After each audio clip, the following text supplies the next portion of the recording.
कि वर्तमान समय में हमारे भारतवर्ष में दो विचारधारा की लड़ाई चल रही है। एक तरफ अधर्म के रास्ते पर चलने वाले एनडी गठबंधन के लोग और एक तरफ सत्य और धर्म प्रभु श्री राम जी के विचारधारे पर चलने वाले भारतीय जनता पार्टी और कांग्रेस एनडी गठबंधन के लोग। और आप लोगों ने आज वर्तमान समय में देश की स्थिति और परिस्थिति को देखते हुए मोदी जी को फिर से प्रधानमंत्री बनाने के लिए एनडीए गठबंधन के प्रत्याशी, हमारे भाजपा आजसू गठबंधन के प्रत्याशी श्री चंद्र प्रकाश चौधरी जी को आपने अपना आशीर्वाद देकर यह साबित कर दिया कि हम राष्ट्र भक्त हैं, प्रभु श्री राम जी के भक्त हैं। क्योंकि आप देख रहे हैं कि आज भी एनडीए गठबंधन के कोई प्रधानमंत्री का चयन ही नहीं हुआ था और देश के 140 करोड़ जनता ने इस लोकतंत्र के चुनाव से पहले ही देश के जनता ने तय कर चुका था कि अगला प्रधानमंत्री फिर से हमारा नरेंद्र मोदी जी होने जा रहा है। फिर से आप लोगों ने नरेंद्र मोदी जी को प्रधानमंत्री बनाने का काम किए। इसके लिए भी मैं अपनी ओर से देशवासियों के 140 करोड़ जनता को मैं अपने भारतीय जनता पार्टी राष्ट्रीय कार्यकर्ता की ओर से हार्दिक दिल से बधाई देता हूं।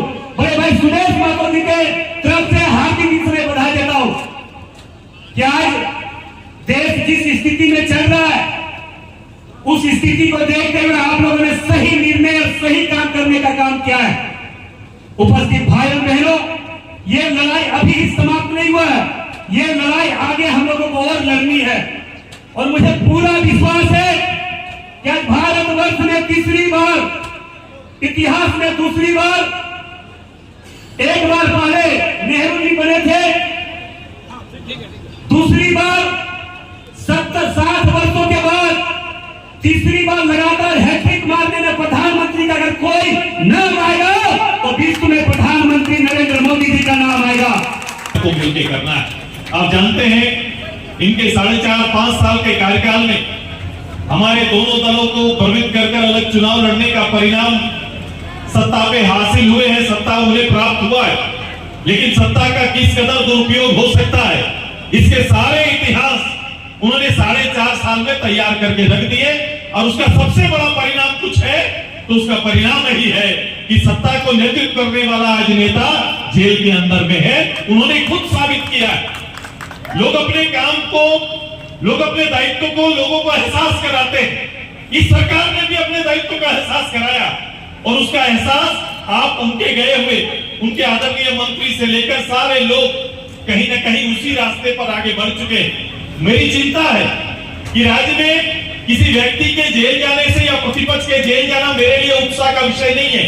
मेरे लिए विषय यह है कि राजनीति की नैतिक गिरावट कितनी हो गई है, जिस राजनीति के बल पर यहाँ के आवाम इतनी बड़ी जनता भरोसा के साथ सड़क पर 50 डिग्री पर खड़ा होकर मतदान देने के लिए आतुर होती है, उनके साथ कहीं ना कहीं विश्वासघात हो जाता है और उसका परिणाम आने वाले 5 साल तक झेलना पड़ता है। मैं यहाँ पर हूँ और मैं लगातार अभी आने वाले 100 दिन तक जहां हमें समर्थन मिला या ना मिला, पूरे प्रदेश में मेरा कार्यक्रम है। पूरे प्रदेश में हम जाएंगे और जो रीजनल के नाम पर, क्षेत्रीयता के नाम पर परिवारवाद चल रहा है, इसके विषय में जनमानस को खड़ा करेंगे। यही सुरेश महतो की तैयारी है। आने वाला दिसंबर से पहले त्योहारों का समय रहेगा, खेती बाड़ी का समय रहेगा, लेकिन झारखंड बनाने का भी समय हमारे हाथ में इसी समय है। हम चाहते हैं कि आने वाले समय, इतना समय निकल गया, राजनीतिक दायित्व का बोध ना होने वाले राजनेता कहीं ना कहीं काबिज हो जाते।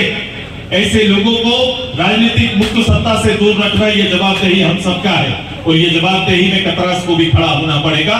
इस पूरे क्षेत्र में कोयलांचल को खड़ा होना पड़ेगा।